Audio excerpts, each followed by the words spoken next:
ॐ अज्ञानतिमिरान्धस्य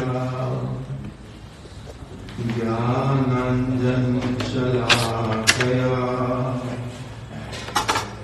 चक्षुरुन्मीलितं येन तस्मै श्री गुरवे नमः। वाञ्छाकल्पतरुभ्यश्च कृपा सिन्धुभ्य एव च पतितानां पावनेभ्यो वैष्णवेभ्यो नमो नमः। श्री कृष्ण चैतन्य प्रभु नित्यानंद श्री अद्वैत गदाधर श्रीवासादि गौर भक्त वृंद। हरे कृष्णा कृष्णा कृष्णा हरे हरे, हरे राम राम राम हरे हरे।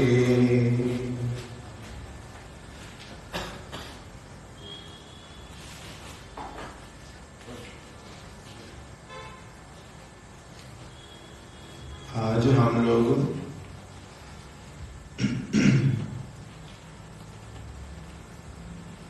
श्री श्रीला प्रभुपाद भक्ति सिद्धांत सरस्वती गोस्वामी ठाकुर जी के एक निज जन नित्य लीला प्रविष्ट ओम विष्णुपाद अष्टोत्तर शत श्री श्रीमद भक्ति मयूख भागवत गोस्वामी महाराज जी के विषय में उनकी आविर्भाव तिथि के उपलक्ष्य में कुछ कथा श्रवण करेंगे। कल हम लोगों ने श्री नित्यानंद त्रयोदशी का पालन किया और कुछ भक्तों का कहना है कि शिला भक्ति मयूख भागवत गोस्वामी महाराज जी की आविर्भाव तिथि कल थी, नित्यानंद त्रयोदशी के दिन ही थी, किंतु ठीक से तो पता नहीं चल पाया। जैसा भी हो, उनकी तिथि कल थी अथवा आज है, जैसा भी होगा हम उनके श्री चरण कमलों का स्मरण करके अपना कुछ जो उनका आदर्श शिक्षा मूलक जो वाणी उसी का थोड़ा सा श्रवण कीर्तन करेंगे, जिससे कि वो हमारे प्रति प्रसन्न हो, इसी भावना के साथ में।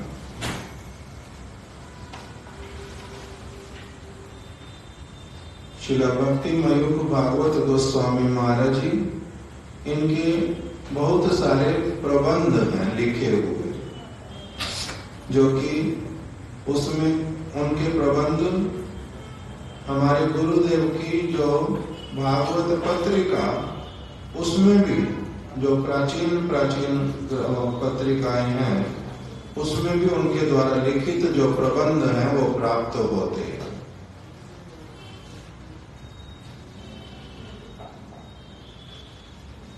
श्रीमद् भागवत की अच्छी तरह से व्याख्या करते हुए कुछ उनके प्रबंध हैं और कुछ प्रबंध हैं जिसमें उन्होंने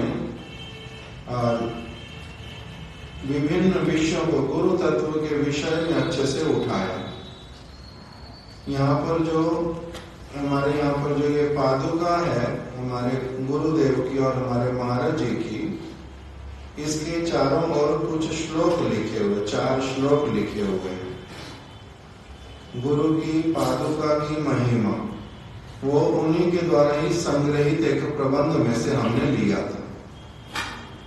जिसमें उन्होंने गुरुदेव की महिमा सूचक श्लोक और गुरु पाद पद्म की पादुका से संबंधित श्लोक इत्यादि को संग्रह किया था। तो वहीं से हम लोगों ने ये वाले श्लोक भी हमारी हिंदी वाली भागवत पत्रिका में से लिए थे। और श्री चैतन्य वाणी में भी उनके बहुत सारे प्रबंध मिलते हैं। प्रभुपाद उपदेशामृत नामक जो ग्रंथ है वो भी उनके द्वारा संकलित है।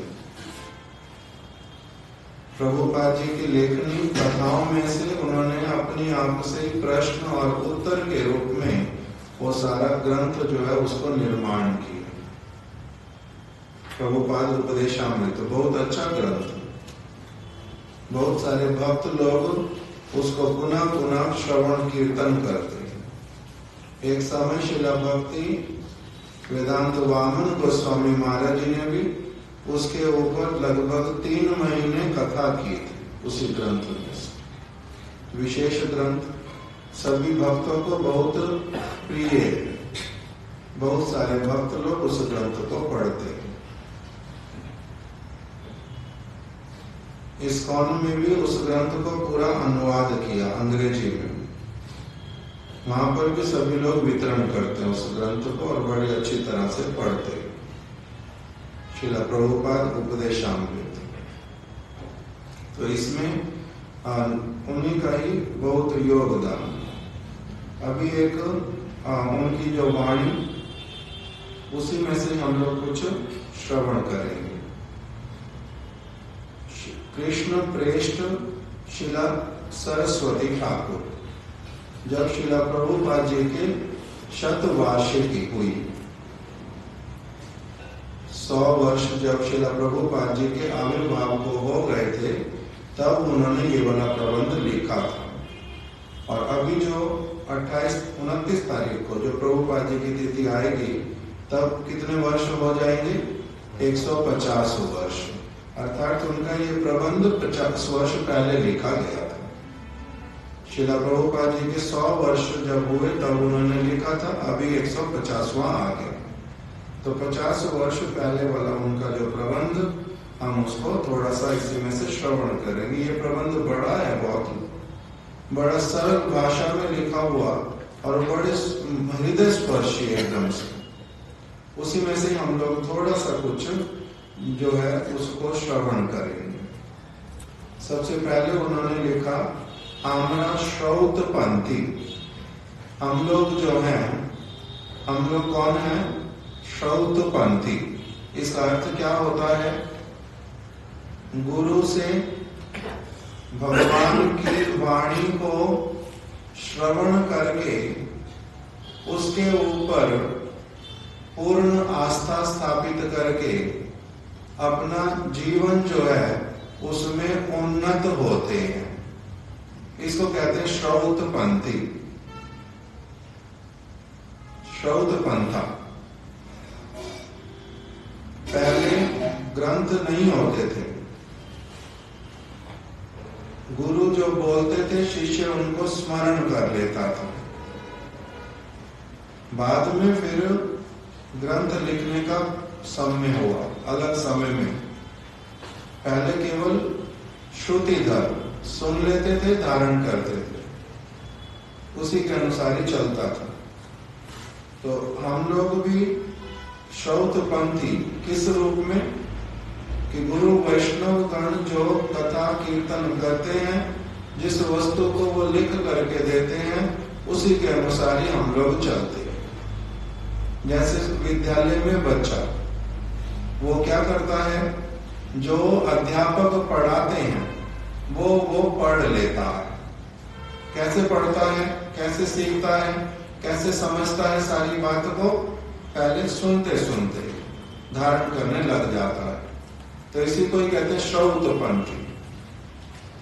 दूसरा इसका अर्थ होता है कि श्रुति शास्त्रों को जो ठीक ठीक रूप में पालन करते हैं, उनके मुख से भगवान की वाणी को सुन करके उसके अनुसार चलने वाले श्रौत पंथी।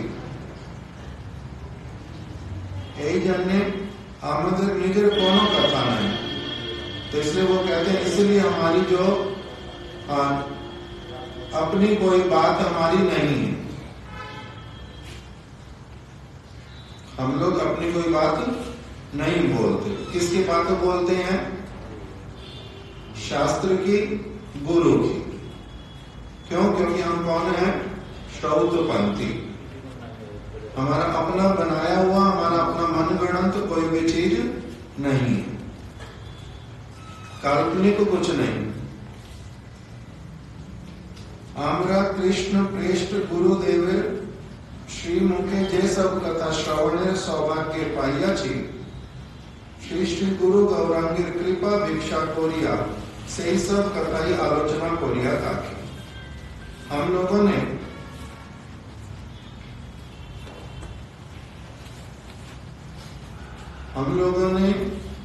जो हमारे गुरुदेव जो कृष्ण प्रेष्ठ हैं, उनसे हमने जो कुछ श्रवण किया है, श्रवण का सौभाग्य हम लोगों को जो मिला है, हम लोग भगवान की, गुरु की, गौरांग की कृपा भिक्षा करके उसी सब बात की ही केवल क्या करते हैं? चर्चा करते हैं।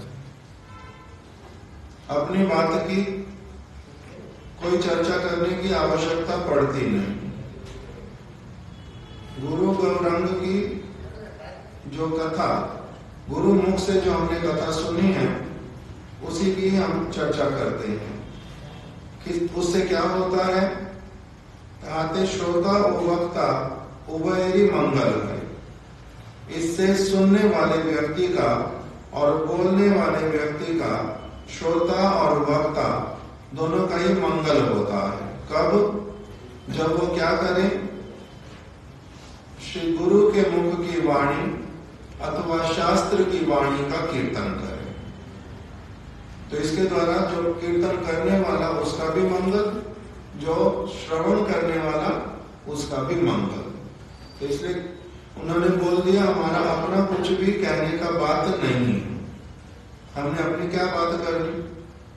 जो गुरुदेव से सुना हुआ है उसी के विषय में ही बोलेंगे।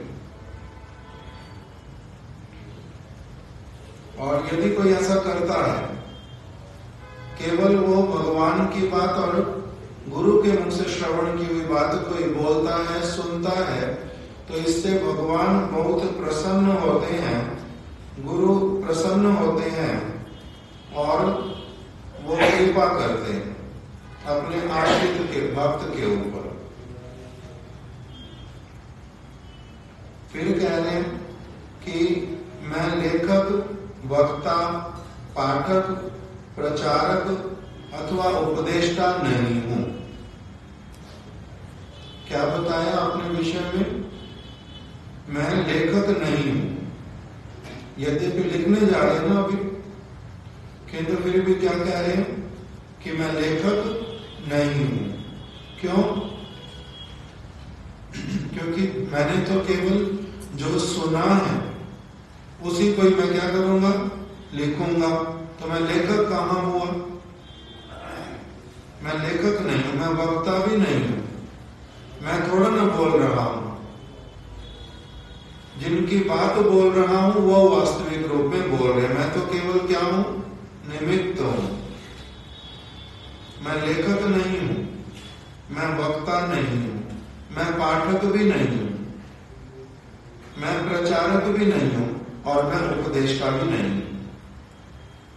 हमारे गुरुदेव जैसे हम लोगों को सिखाते थे, समझाते थे कि तुम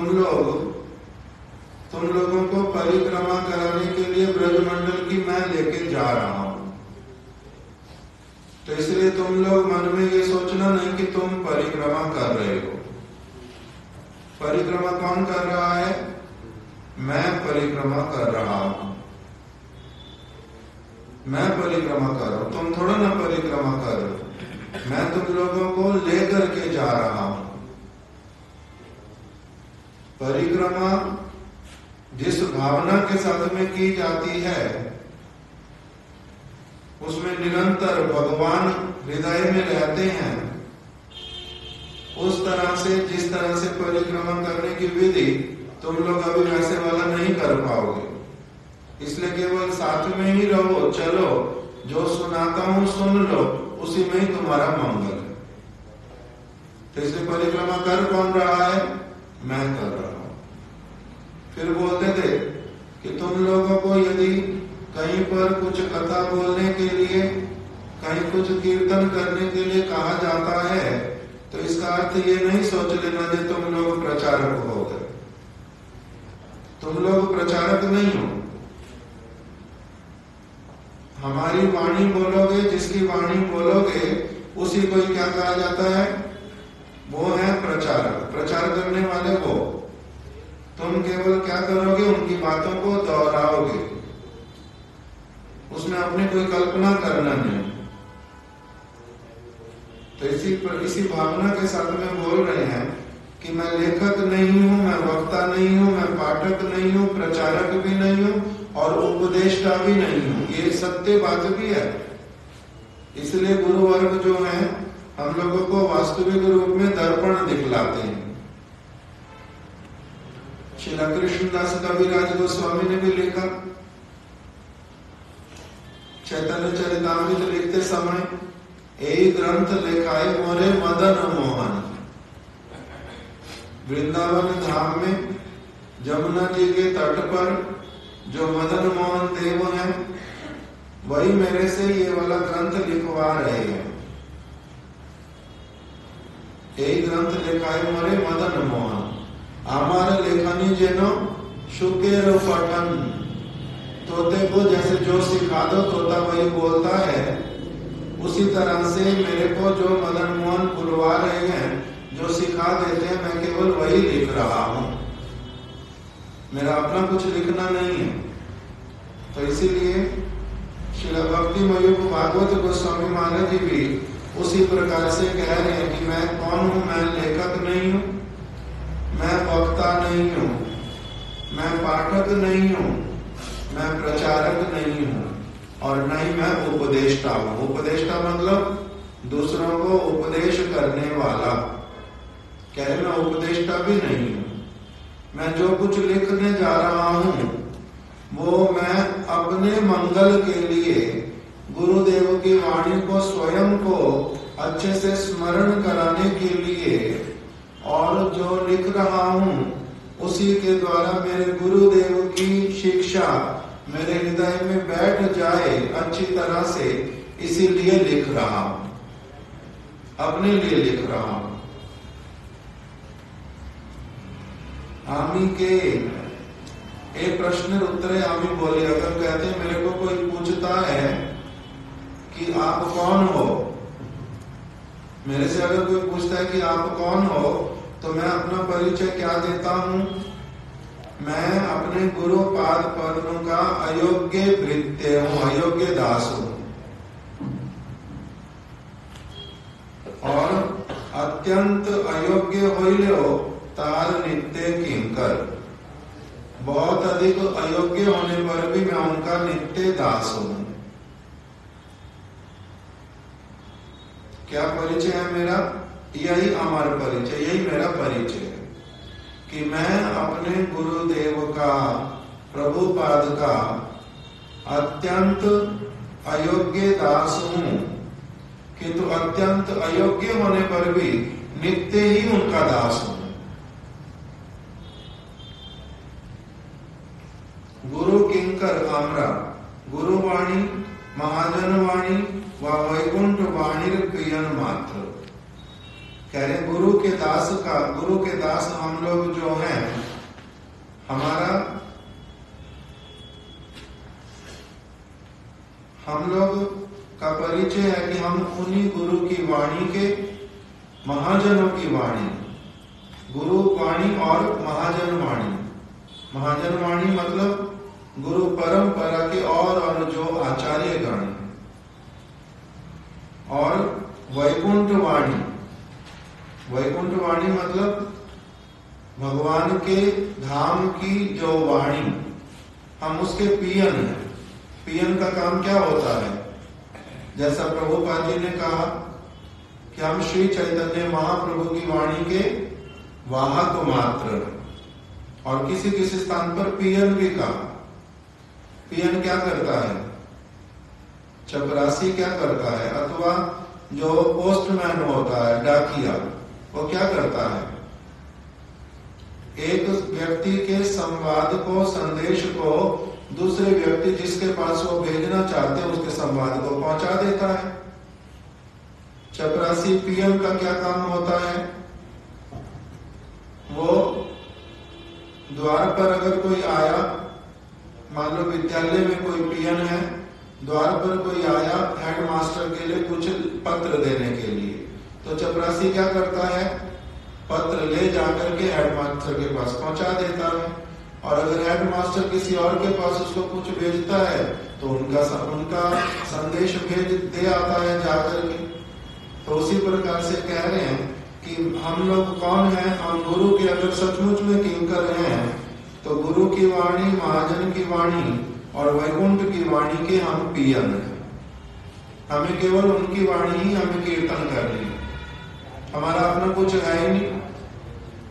उन्हीं की वाणी को जिसके पास में उनकी इच्छा की पहुंचा करके आ जाओ, हम उनके पास में उनकी वाणी को पहुंचा देंगे।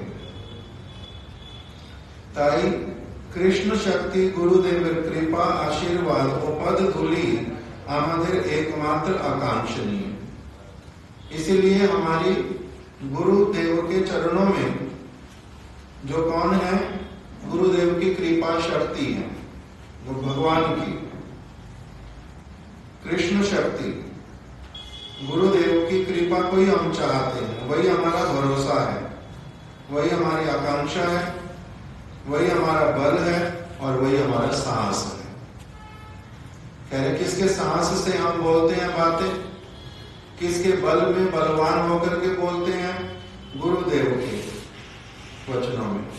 श्रीला भक्ति रक्षक श्रीधर गोस्वामी महाराज जी एक बार गए थे सिलेट में एक स्थान, वहां पर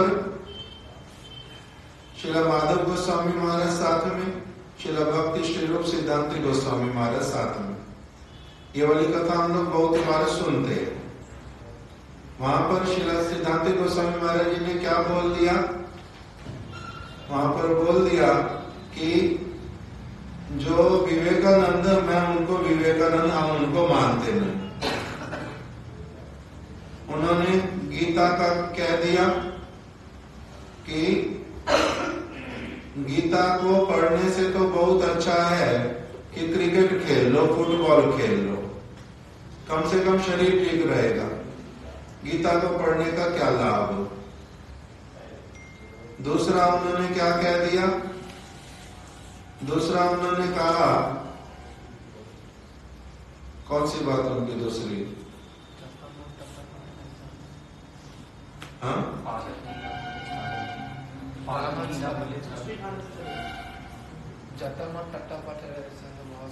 वो भी उनका नहीं। हाँ, ये वाला कि तुलसी के पौधे लगाने से क्या लाभ हो, उससे अच्छा बैंगन लगाओ, इस प्रकार का भी बताया। तो इनके विषय में बोल दिया कि ये क्या कहते हैं, जीव मनुष्य के ऊपर दया करो, मनुष्य भगवान है, नर नारायण, नर मनुष्य का नारायण मान करके उनको सेवा करो। ये भी बात बताई। किंतु फिर वो स्वयं क्या करते थे? मांस खाते थे और उनके आश्रमों में भी मांस खाते हैं।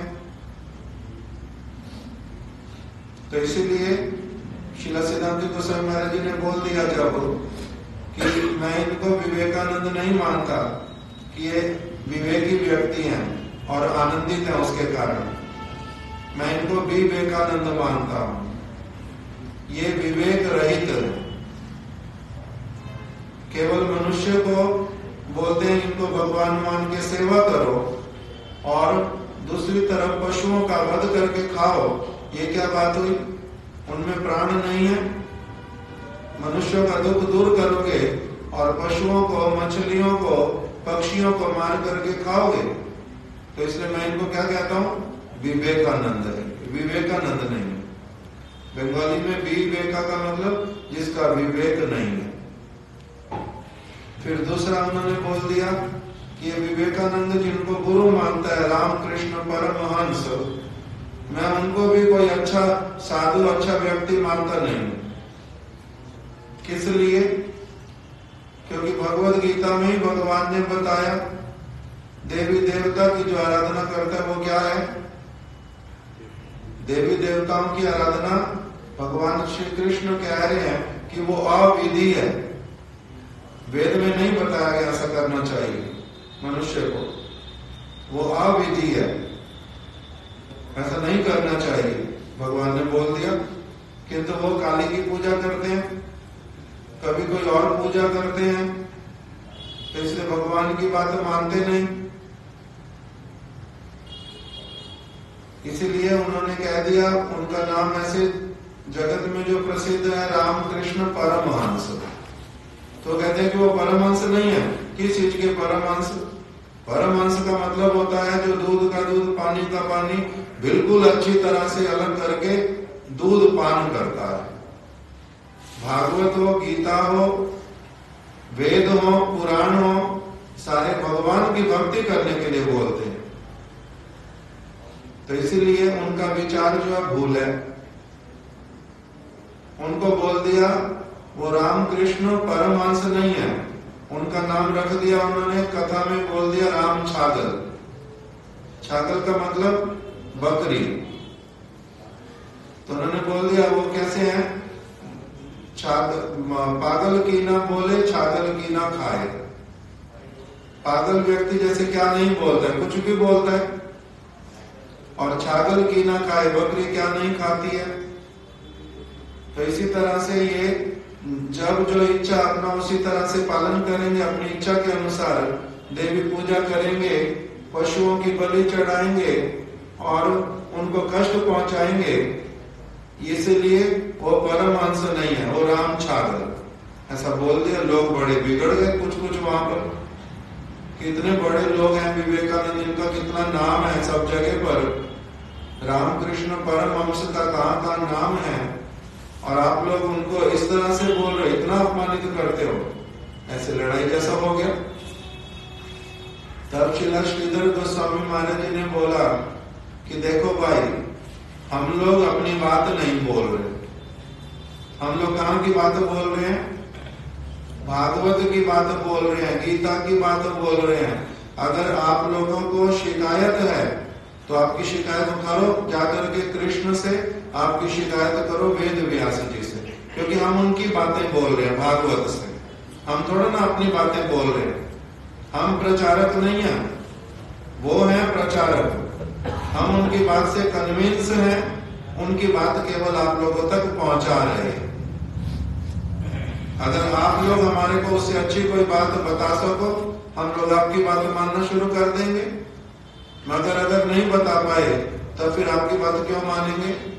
आप ही बताओ कि ये भूल बोलते हैं ना? नहीं, मनुष्यों को वो कहते हैं उनको हेल्प करो और पशुओं को मारो, ये ठीक बात है। और जब जिसकी आराधना करो कोई बात नहीं, कोई चिंता का बात नहीं, ऐसी वाली बात तो शास्त्रों में कही नहीं गई है। तो इसीलिए इस प्रकार का सारा कुछ बोल दिया कि हम लोग घूंघट पहन करके यहाँ पर कुछ सुनाने के लिए नहीं आए हैं, और हम लोग सत्य बात बोलने में भयभीत नहीं है। जो बात शास्त्र वाली है वही वाली बात ही बोल रहे हैं। तो इसी प्रकार से यहाँ पर क्या लिखा हुआ आ गया कि हम लोग कह रहे हैं कि हमारा जो साहस है सत्य बात बोलने का, भगवान की बात बोलने का, कहां से आता है? साहस, बल कहां से आता है इतना बात बोलने का?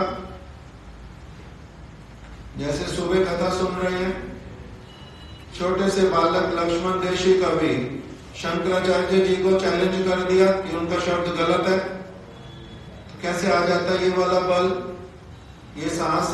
वो आता है गुरु कृपा से। तो इसीलिए बोल रहे हैं कि कृष्ण की शक्ति गुरुदेव के माध्यम से शिष्य में आने पर वो क्या हो जाता है, बलवान। तब वो बलवान हो जाता है, उसमें साहस आता है, बड़ा अद्भुत साहस, और उसको पूरा भरोसा होता है कि जो बात बोल रहा हूं उसकी सपोर्ट में क्या खड़ा हुआ है, भगवान का वाणी, इसलिए उनका साहस आ जाता है।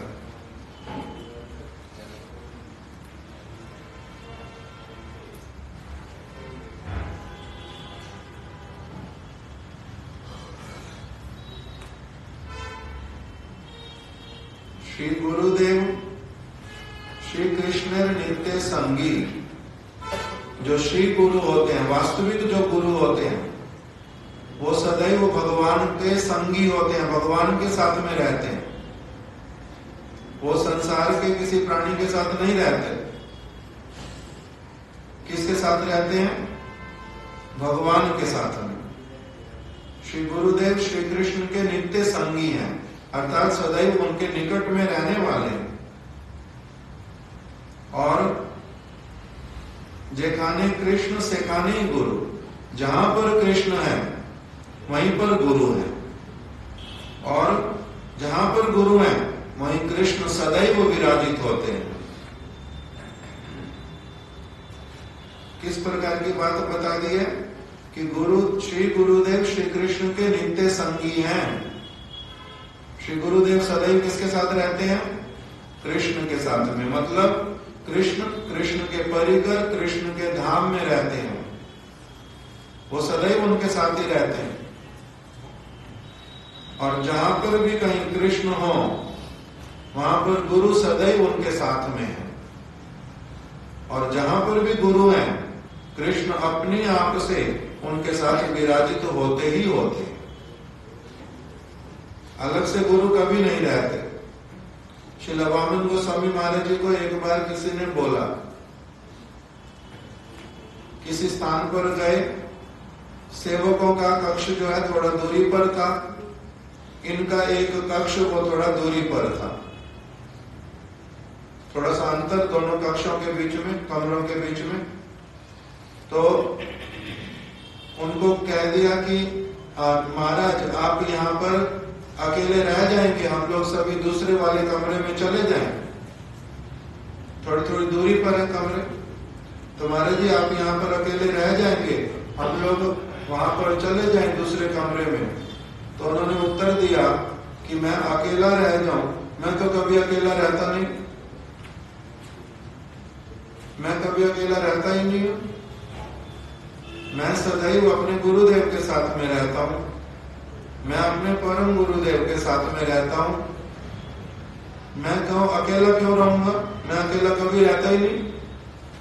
तो बोलते हैं कि आप अकेले रह जाओगे, हम लोग सारे उसको चले जाएं। तो कहते तुम लोग सारे चले जाओ वो कोई बात नहीं है, किंतु तुम सबके जाने से मैं अकेला रह जाऊंगा ये मत सोचो, मैं अकेला नहीं हूं, मैं सदैव अपने गुरु महाराज जी के साथ में रहता हूं। मैं अकेला क्यों, मैं अकेला रहता ही नहीं। तो इसी प्रकार से श्री गुरु जहां पर है वहां पर कौन है, सदैव भगवान है। वहां पर श्री कृष्ण जहां पर है वहां पर गुरुदेव है। इसलिए गुरु को क्या कहा, निकुंज यूनो रतिकेल सिद्ध्यई यायाली वीर युक्तिर अपेक्षणीया तत्राति दाक्षात्ना, यही तो तत्राति दाक्षात अति वल्लभस्य वंदे गुरु श्री चरणार विंदम। मेरे गुरुदेव शरीर से भले ही वो कभी कहीं तो कभी कहीं पर वास करते हो, मेरे को कहीं पर भी दिखलाई देते हो ना दिखलाई देते हो, किंतु वो अपने नित्य स्वरूप से वो सदैव राधा कृष्ण के निकट में सब समय अपनी सेवाओं में निमग्न रहते हैं। तो इसलिए गुरुदेव कभी अकेले रहते नहीं और कृष्ण भी कभी अकेले रहते नहीं।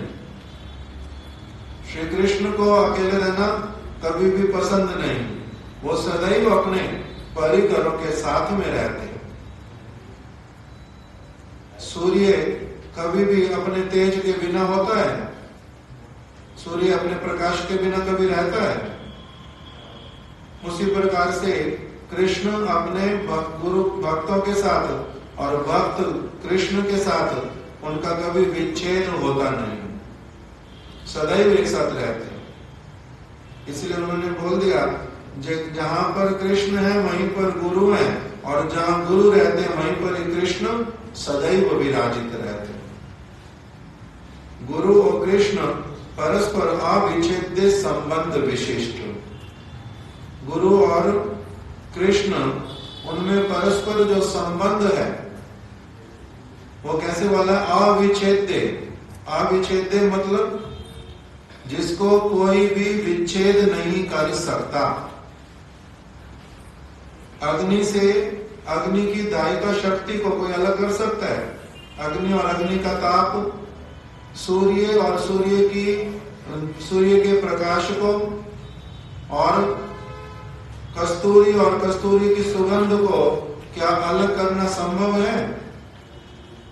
उनका एक साथ में जैसे अस्तित्व होता है, उसी प्रकार से जहां पर गुरु वहां पर कौन है? कृष्ण अवश्यम भावी है। और जहां पर भी कृष्ण है वहीं पर गुरु है ही है। गुरु पूर्ण शक्ति, कृष्ण पूर्ण शक्तिमान, दुई वस्तु भेद नाही, शास्त्र परमाण। गुरु पूर्ण शक्ति कहलाते हैं और कृष्ण जो है वो क्या कहलाते हैं? पूर्ण शक्तिमान। शक्ति और शक्तिमान, शक्ति होने से इलेक्ट्रिसिटी है पड़ी, शक्ति है पड़ी, पंखा नहीं है। हवा मिलेगी तो इलेक्ट्रिसिटी है पड़ी, पंखा नहीं है। हवा नहीं मिलेगी, पंखा क्या हुआ? शक्तिमान, शक्ति को धारण करेगा और फिर घूमेगा, हवा देगा। तो शक्ति भी चाहिए और शक्तिमान भी चाहिए, दोनों एक साथ में रहते हैं, तभी काम दिखलाई देता है होता हुआ। इसी प्रकार से जो गुरु है वो है पूर्ण शक्ति, और भगवान जो है वो क्या है? पूर्ण शक्तिमान। दोनों में कोई भेद नहीं है, दोनों एक दूसरे के क्या है? परिपूरक। और दोनों के द्वारा दोनों का पता चलता है। शक्ति के द्वारा क्या पता चलता है? शक्ति जब आ जाती है तब इस शक्तिमान पंखे का पता चलता है इसका कितना अधिक लाभ है, नहीं तो पंखे का लाभ कैसे पता चलेगा?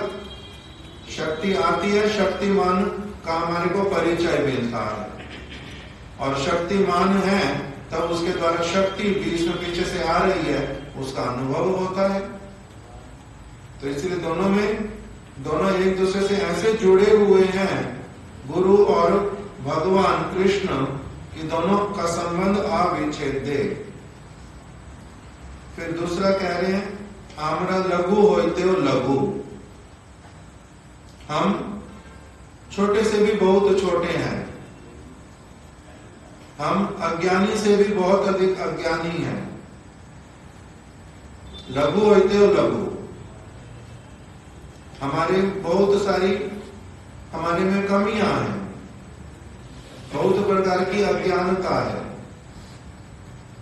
हम बहुत कुछ देख नहीं पाते, बहुत कुछ समझ नहीं पाते, इसलिए हम लोग कौन है? लघु होते हो लघु, हम छोटे से भी बहुत छोटे। और फिर कह रहे तदापेक्षा लघु, लघु से भी लघु, फिर जो सबसे अधिक लघु है उससे भी अधिक लघु है हम। और गुरुदेव जो है वो कैसे होते हैं? कह रहे गुरुदेव बृहद होते हो बृहद। बृहद वस्तु जो है वो कौन है? भगवान। वो कह रहे हैं गुरुदेव जो है वो बृहद से भी बृहद, भगवान से भी बड़े, और तदापेक्षा बृहद, और उससे भी बड़े। जहां तक तुम्हारे को समझ आ सकता है अभी उतना तक समझ लो कि हम लोग जो है हम लघु से भी लघु, उससे भी लघु, और गुरु जो है, गुरु बृहत से भी बृहत और उससे भी बृहत, ये वास्तविक सत्य। आमरा बद्ध, हम लोग कौन है? बद्ध जीव, कर्म के बंधन में बंधे हुए हैं। चाहने पर भी बहुत सारी चीजें अपनी इच्छा से नहीं कर सकते, इसलिए हम लोगों का नाम क्या है अभी? बद्ध जीव। किंतु गुरु जो है वो क्या है? किंतु गुरु नित्य मुक्त व नित्य सिद्ध, वो नित्य मुक्त है और हम नित्य बद्ध हैं। जन्म जन्मांतर से हम बद्ध हैं, जन्म मृत्यु के चक्कर में घूम रहे हैं। किंतु वो क्या है? गुरु, गुरु है नित्य मुक्त, नित्य सिद्ध है। आमरा तटस्थ शक्ति, हम लोगों का प्राकट्य कहां पर है? तटस्थ शक्ति से, इसलिए हम भगवान की तटस्थ शक्ति से उत्पन्न हुए हैं। जो इस सारे विषय को जानते हैं, पुनः पुनः सुना हुआ, वो बड़े सहज रूप में धारण कर लेंगे। हम लोग कौन है? तटस्थ शक्ति से उत्पन्न। किंतु गुरु कौन है? गुरु है कृष्ण शक्ति, गुरु है स्वरूप शक्ति, अर्थात तो वो वैकुंठ लोक से आए हैं, वो भगवान के परिकरों में से हैं, वो स्वरूप शक्ति के भागांश हैं, वो तटस्थ वाले नहीं है, बद्ध जीव नहीं है। वो उनके ऊपर स्वरूप शक्ति पूरा अपना काम करती है, वो उसके वश में है, उनके अनुसार चलते हैं। हम लोग किसके अनुसार चलते हैं? माया शक्ति के अनुसार। भगवान की माया शक्ति हमें मोहित करती है, वो हमारे को अपने हिसाब से चलाती है। किंतु गुरु जो है, उनका समस्त क्रिया जो है वो भगवान के धाम से, उनकी जो स्वरूप शक्ति, उसके योग माया के अनुसार सारा कुछ चलता है। इसलिए वो गुरु और हमारे में कहने बड़ा अंतर। आमरा अणुचेतन, हमारा नाम क्या है? अणुचेतन। अणुचेतन मतलब हमारे में चेतनता है, प्राण है, हम चेतन वस्तु हैं, सजीव हैं, किंतु हम अणुचेतन हैं। और गुरु जो है वो कौन है? आमरा अणुचेतन। आज श्री गुरुदेव विभू चेतन,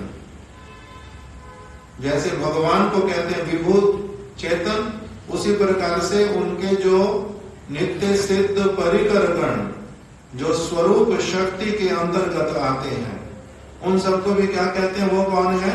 विभू चेतन। उनमें जो चेतनता है वो बहुत विस्तृत वाली, हम लोग अणु चेतन, थोड़ी थोड़ी चेतनता है। आमरा जीव, किंतु गुरु जीवेर आश्रय। हम लोग कौन है? हम लोग जीव हैं, जीव आत्मा है, और श्री गुरु कौन होते हैं? समस्त जीवों के आश्रय। इसलिए बोल रहे हैं आमरा जीव, हम लोग तो जीव हैं, किंतु गुरु कौन है? गुरु है जीवों के आश्रय, जीवों के प्रभु और जीवों के ईश्वर। आमरा भगवत सेवक, हम लोग कौन है? भगवान के सेवक। किंतु गुरु कौन है? गुरु है सेवक भगवान।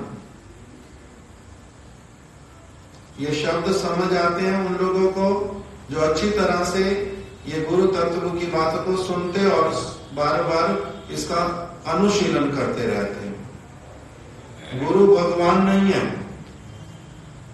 जो लोग कहते हैं गुरु भगवान है और अलग से भगवान की आवश्यकता नहीं, उनका सिद्धांत भूल है। गुरु कभी भगवान नहीं होते, किंतु साथ ही साथ में गुरु कभी भी साधारण हमारे जैसे मरते व्यक्ति भी नहीं होते। भगवान कृष्ण उनको कहते हैं विषय भगवान, और गुरु को क्या कहते हैं? आश्रय भगवान। तो इसलिए यहाँ पर बोल रहे हैं कि जीव आत्मा जो है वो तो कौन है? जीव जो है वह हमारा भगवत सेवक, हम लोग भगवत सेवक हैं, भगवान के सेवक हैं। किंतु गुरु कौन है? वो सेवक भगवान है। आराधक भगवान आश्रय जातीय वस्तु ब्रह्म वस्तु है। आमरा आश्रित, किंतु गुरु आश्रय विग्रह। हम लोग आश्रित हैं और वो आश्रय देने वाले हैं, सेवा विग्रह है वो, और कृष्ण विग्रह है।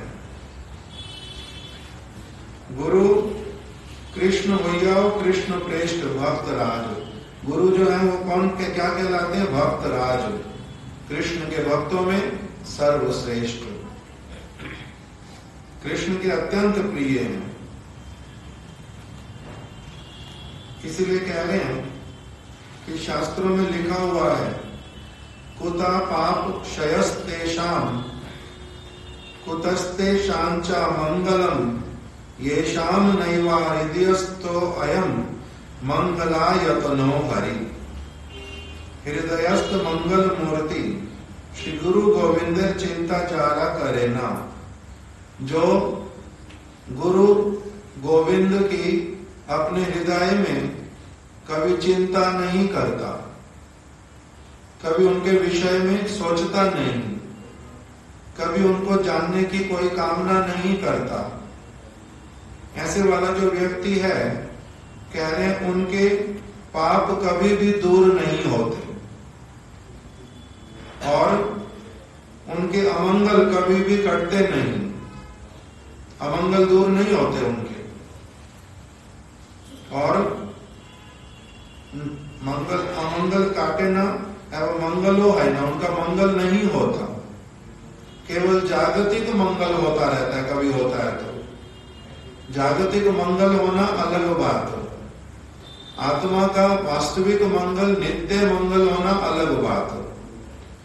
तो कह रहे हैं जो व्यक्ति गुरु मंगलमय मूर्ति जो है, गुरु और भगवान गोविंद, इनके पाद पद्मों का कभी संग नहीं करता, स्मरण चिंतन नहीं करता, उनके विषय में कभी ठीक ठीक रूप में कुछ सुनता तक नहीं है, ऐसे व्यक्ति का अमंगल कभी दूर नहीं होता, मंगल उसके जीवन में नहीं आता, उसके पाप भी नष्ट नहीं होते, पाप भी वो करता ही रहता है।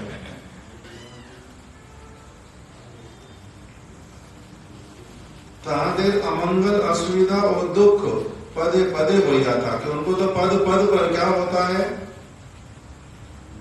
जो गुरु गोविंद की चिंतन नहीं करता कभी भी, उनको पद पद पर उनका अमंगल, उनको असुविधाएं और दुख प्राप्त होते ही रहते हैं, और वो लोग कामना वासना के वशीभूत होकर अशांत चित्त वाले ही सारा जीवन रहते हैं और कष्ट ही भोग करते हैं।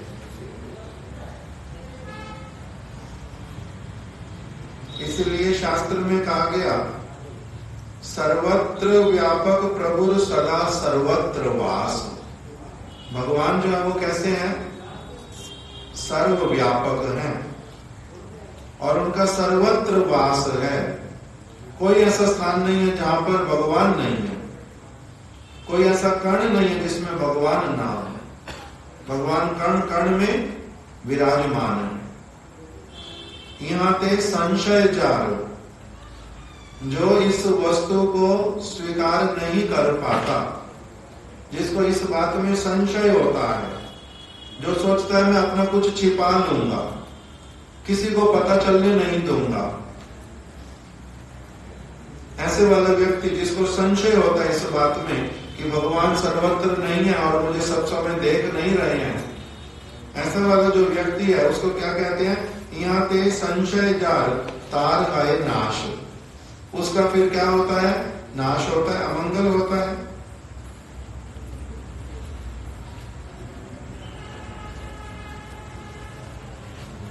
और दूसरी तरफ से कह रहे हैं, जिसको इस बात का विश्वास होता है उसका क्या होता है? फिर जिसको संशय है उसका नाश।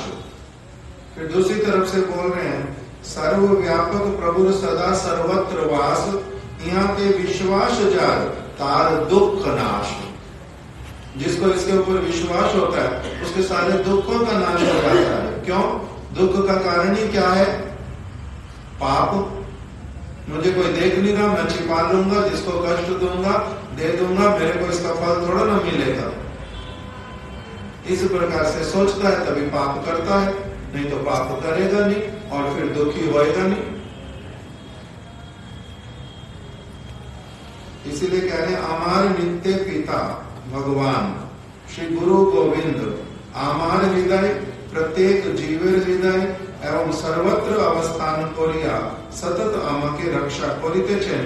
शास्त्रेर এই নিখুঁত সত্য বাক্যে ভাগ্যক্রমে বিশ্বাস হইলে মানুষের ভয় চিন্তা ও দুঃখ কিছুই থাকে না ও থাকিতে পারে না। कह रहे मेरे जो नित्य पिता भगवान श्री गुरु गोविंद वो मेरे हृदय में रहते हैं, वो प्रत्येक जीव के हृदय में रहते हैं, वो सभी स्थानों पर रहते हैं और वो सतत सबकी रक्षा करते हैं। अगर किसी का इस बात में शास्त्र की वाणी में भगवान की वाणी में भगवान स्वयं कह रहे हैं ये बात, जिनका इस वाणी में विश्वास हो जाता है भाग्य के कारण परम सौभाग्य के कारण जिनका विश्वास हो जाता है उसको फिर कोई भय चिंता और दुख कभी नहीं रहता।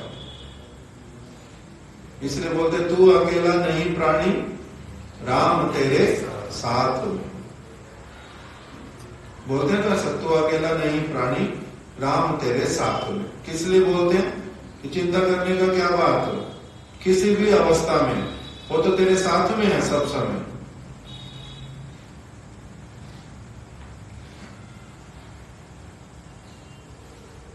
जो भाग्यवान होते हैं ऐसे वाले श्रद्धालु सज्जन ही उनका गुरु के वाक्यों में शास्त्र के वाक्यों में दृढ़ विश्वास होता है।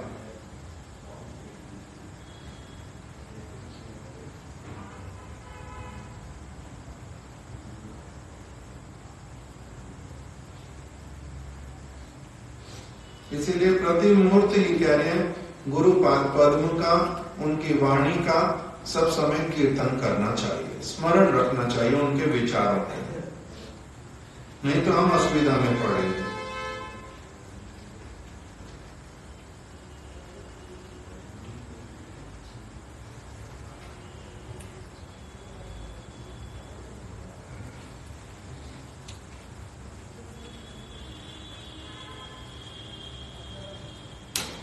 उन्होंने प्रभुपाद जी की बातों को भी लिखा कि जगत गुरु शिला प्रभुपाद जो है वो क्या कहते हैं, जे श्री गुरु पाद पद्म आमार हृदय थाकिया एवं सर्वत्र अवस्थान पूर्वक आमा के सतत रक्षा करितेछेन। आमी यदि प्रति मुहूर्ते से ही करुणामय गुरु पाद पद्मेर चिंता ना करी ताहले आमी निश्चय असुविधाय पड़िब। कह रहे यदि गुरु पाद पद्म का सब समय उनको अपने मन के भीतर में हृदय के भीतर में ना रखा जाए, उनकी वाणी को स्मरण ना किया जाए, तब क्या होगा? तो कह रहे प्रति मुहूर्त में ही अगर हमने ऐसा नहीं किया तो निश्चय हम लोग असुविधा में पड़ेंगे ही पड़ेंगे। और उसका दूसरा क्या फल होगा? तब हमारे में दुर्बुद्धि आएगी। सद्बुद्धि आती है गुरु के वचनों के साथ में रहने पर सब समय, और जैसे गुरु के वचन के अनुसार नहीं चलेंगे, भगवान के वचन अनुसार नहीं चलेंगे, तो उसका वो अपने आप उसका नाम क्या हो जाता है? दुर्बुद्धि।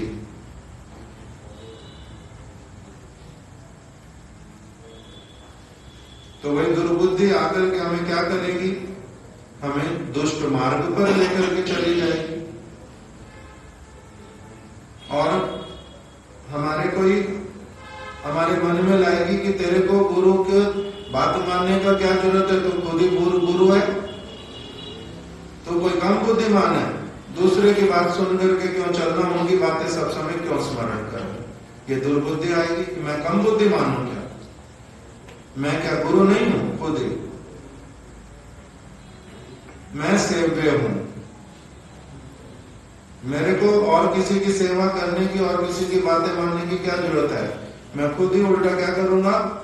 अपनी सेवा दूसरों से करवाऊंगा, तब ये वाली दुर्बुद्धि आएगी।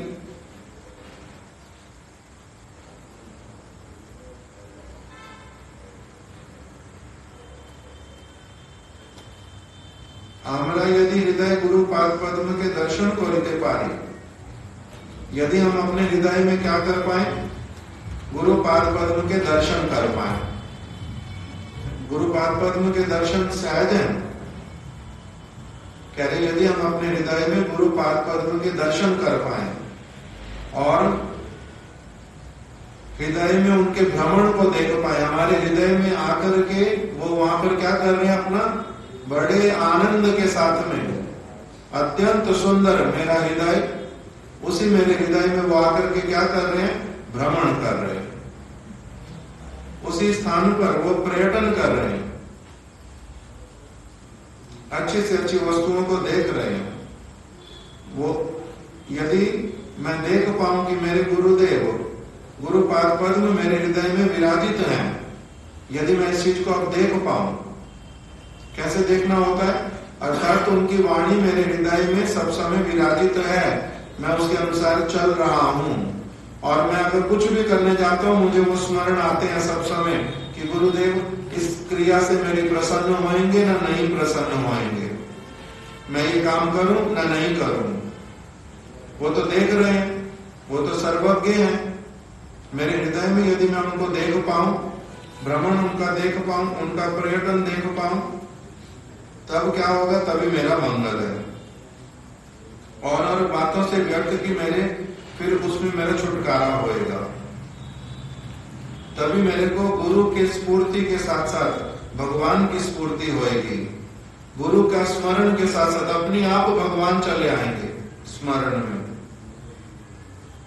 अगर गुरु में किसी की तन्मयता ना हो, गुरु चिंता अगर किसी की प्रबल ना हो, तब फिर जीवन सुखमय नहीं हो सकता, पारमार्थिक वास्तविक जीवन। गुरु चिंता नहीं होने पर भगवत चिंता भी नहीं हो पाती। और अगर किसी को गुरु की चिंता, भगवान की चिंता, स्मरण मनन मन में नहीं होता, तो फिर दूसरी चिंता आएगी ही आएगी, कुछ ना कुछ तो चलेगा मन में। मन क्या खाली बैठ सकता है कभी? नहीं तो अच्छा सोचेगा, नहीं तो बुरा सोचेगा, इसके अतिरिक्त तो उसमें कुछ रहता नहीं। तो इसलिए कह रहे हैं कि गुरु पाद पद्म की अगर चिंता नहीं होती तो फिर संसार की चिंता आएगी ही आएगी।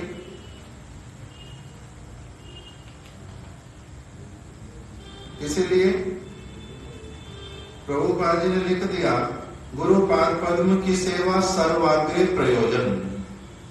सबसे पहला जो प्रयोजन है वो क्या है? गुरु पाद पद्म की सेवा। प्रत्येक वर्ष आरंभे, प्रत्येक मास प्रारंभे, प्रत्येक दिवस प्रारंभे, प्रत्येक मुहूर्ते प्रारंभे श्री गुरु पाद पद्म सेवा करा कर्तव्य। कह रहे गुरु पाद पद्म की सेवा कब करनी होती है?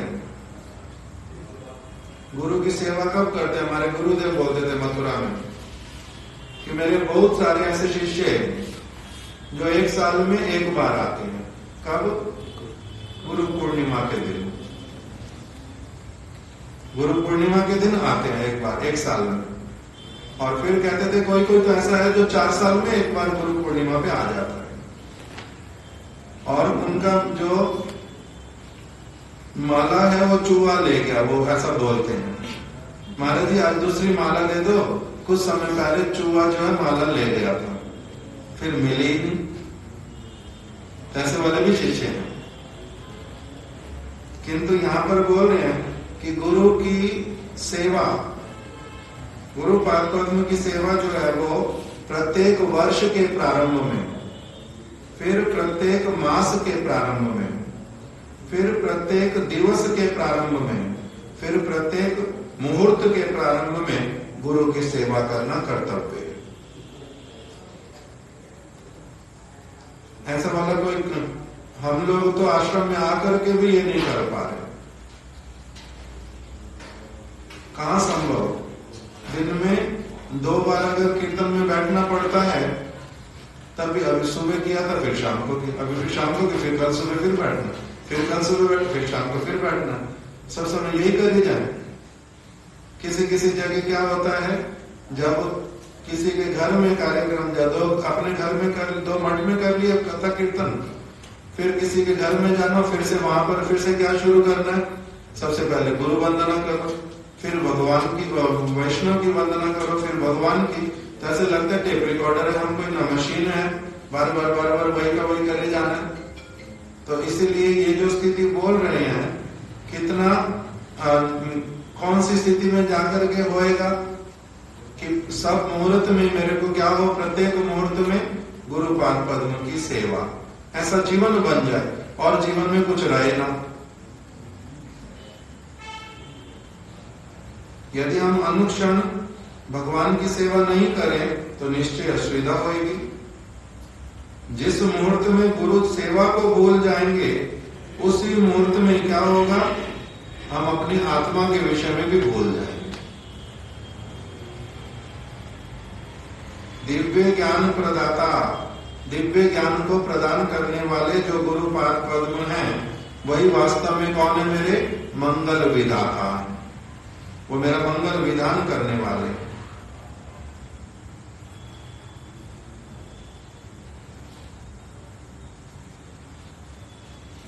जहारा भगवान के पाइते चान, प्रकृत शांति चान, एवं संसार होते निष्कृति चान, तारा गुरु सेवा की जीवन करुण। कह रहे जो व्यक्ति भगवान को प्राप्त करना चाहता है, जो व्यक्ति शांति चाहता है, जो व्यक्ति संसार से छुटकारा चाहता है, उसको क्या करना पड़ेगा? फिर कह रहे उनको गुरु सेवा को ही अपना वो गुरु सेवा को अपना जीवन बनाना प्रारंभ कर दे। तब फिर क्या होगा? उनका जीवन एक दिन आएगा जब वास्तविक रूप में शांत हो जाएगा और एक शांति उनके जीवन में आएगी। उनके जीवन में भगवान उनको मिलेंगे, अवश्य ही मिलेंगे। जो ये चाहते हैं उनको ऐसा करना चाहिए। अनुक्षण से गुरु सेवा करो, गुरु प्रसन्नता जने प्राणपणे यत्न करो। कहे ऐसे वाले काम सब समय करने के लिए चेष्टा करो जिससे कि गुरुदेव मेरे प्रति प्रसन्न हो जाए। अपने प्राणपन मतलब प्राणपन का मतलब होता है पूरे प्राण दे करके, प्राणवान होकर के। अथवा एक गुरुदेव हमारे बोलते थे कि प्राणों को दाव पे लगा करके।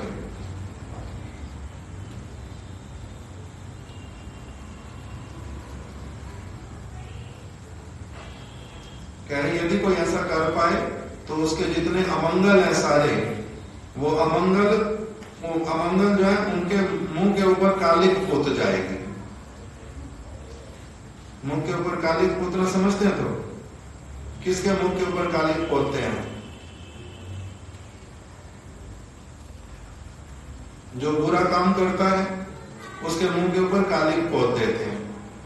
नहीं तो कोई ऐसा व्यक्ति होता है अपनी बहुत बहादुरी दिखाता है, उसको दो बातें बोल दो उसका मुंह एकदम फीका पड़ जाता है, पीला पड़ जाता है। ऐसा भी होता है ना, उसको भी बोलते हैं कि ये जो अमंगल हैं वो इसी प्रकार के हो जाएंगे। अगर कोई व्यक्ति वास्तविक रूप में गुरुपाद पद्म के साथ में सब समय विराजित रहे तो उसके लिए क्या होगा? उसके सारे अमंगल जो हैं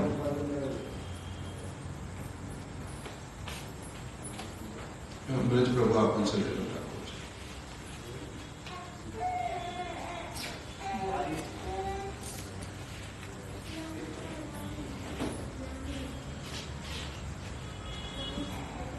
चलो आज यहीं तक रख देते। ये वाला प्रबंध बहुत बड़ा है किंतु उन्होंने गुरुपाद पद्म की महिमा से संबंधित कुछ बातें हम लोगों ने आशीर्वाद भक्ति मयूख भागवत गोस्वामी महाराज जी के द्वारा लिखी हुई हमने उसको थोड़ा सा कीर्तन किया।